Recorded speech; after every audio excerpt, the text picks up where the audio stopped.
محمد رمضان ما طلعش مصري يا جدعان. فهل تتخيلوا أعزائي المشاهدين أن نجمنا المفضل صاحب البشرة السمراء نمبر 1 اللي مكسر الشاشات ومقفل المسلسلات بطريقة حصرية مخبي علينا طول السنين دي إن أصوله مش مصرية؟ أيوة، محمد رمضان أبو سمرة السكرة طلع في الأساس من أصول مش مصرية، وده على الرغم من إنه مولود في الصعيد وكمان أهله كلهم من محافظة قنا. فتعالوا معايا عشان أعرفكم أسرة محمد رمضان منين بالظبط وإزاي كانت بداية دخولهم مصر. تابعوا الفيديو ده معانا للآخر عشان تعرفوا كل الحكاية. أبو سمرة السكرة نمبر 1 مصر معروف إنه من أشهر فنانين الفنانين اللي بيعتزوا بإنهم مصريين، وياما كان بيأكد على كده في معظم مقابلاته. لكن المفاجأة الكبيرة اللي تم الكشف عنها الأيام اللي فاتت بعد ما ظهر هو وأفراد من أسرته في إعلان لشركة الاتصالات إنه صاحب أصول مش مصرية. النكش عن أصول محمد رمضان بدأ من ناس كتير قوي على السوشيال ميديا بعد ما لاحظوا إن معظم أفراد أسرته لونهم أسمر، خصوصاً والده.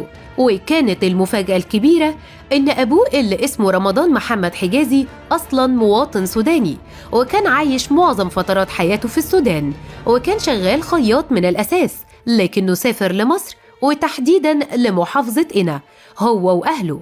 بعدها بقى قرر والد محمد رمضان السوداني إنه يطلع ويقلب عيشه في طنطا، وهناك بقى في الغربية قابل والدة محمد رمضان اللي كانت شغالة هي كمان في الخياطة، واتجوزها وخدها معاه على قنا وخلف منها نمبر 1 واخواته كمان. وبعد شوية بقى طلعوا على الجيزة عشان يعيشوا هناك. محمد رمضان بيحب والده ووالدته جدا، اللي تعتبر هي صاحبة جملة نمبر 1 الشهيرة ثقة في اللانجاح، وهي اللي دايما كانت بتقولها له عشان تشجعه انه يكمل في مجال الفن. الغريبة بقى ان من ساعة ما الفانز بتوعه على السوشيال ميديا ما عرفوا الحدوتة دي وهم نازلين تعليقات، خصوصا اللي من السودان.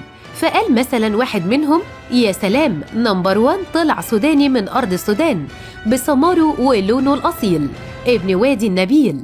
وجه كمان واحد مصري استغرب جدا وقال: طب هو لو أصله هو ووالده سوداني، إزاي كان كل الوقت ده بيقول على نفسه إنه مصري، وإزاي دخل الجيش أصلا؟ رد عليه واحد تالت وكتب: مصري أو سوداني مش فارقة، البلدين إخوات طول عمرهم، وإحنا كده كده بنحب نمبر 1. محمد رمضان من مواليد 23 مايو 1988 بمحافظة قنا، ولما كان صغير نجح في الانضمام لمدرسة الكرة بنادي الزمالك، لكن لما دخل المدرسة السعيدية الثانوية ساب الكرة وركز مع التعليم، وبعدها بدأ التمثيل. وكان وقتها في مسرح المدرسة وشافه الناقد أحمد عبد الحميد، وكتب وقتها عنه في جريدة الجمهورية، وأقنع أمه بأنه يواصل تعليمه في المعهد العالي للفنون المسرحية. ولما كبر أشاد بيه الممثل المصري عمر الشريف، وصرح كمان أنه اختاره عشان يكمل مسيرته الفنية. وقال كمان محمد رمضان في لقاء تلفزيوني إن عمر الشريف حب جدا دوره وهو بيمثل ابن بواب في مسلسل حنان وحنين. في أول لقاء بينهم بدأ رمضان حياته بأدوار صغيرة في عدد من المسلسلات، زي مثلا مسلسل السندريلا، وكان بداية شهرته في فيلم احكي يا شهرزاد.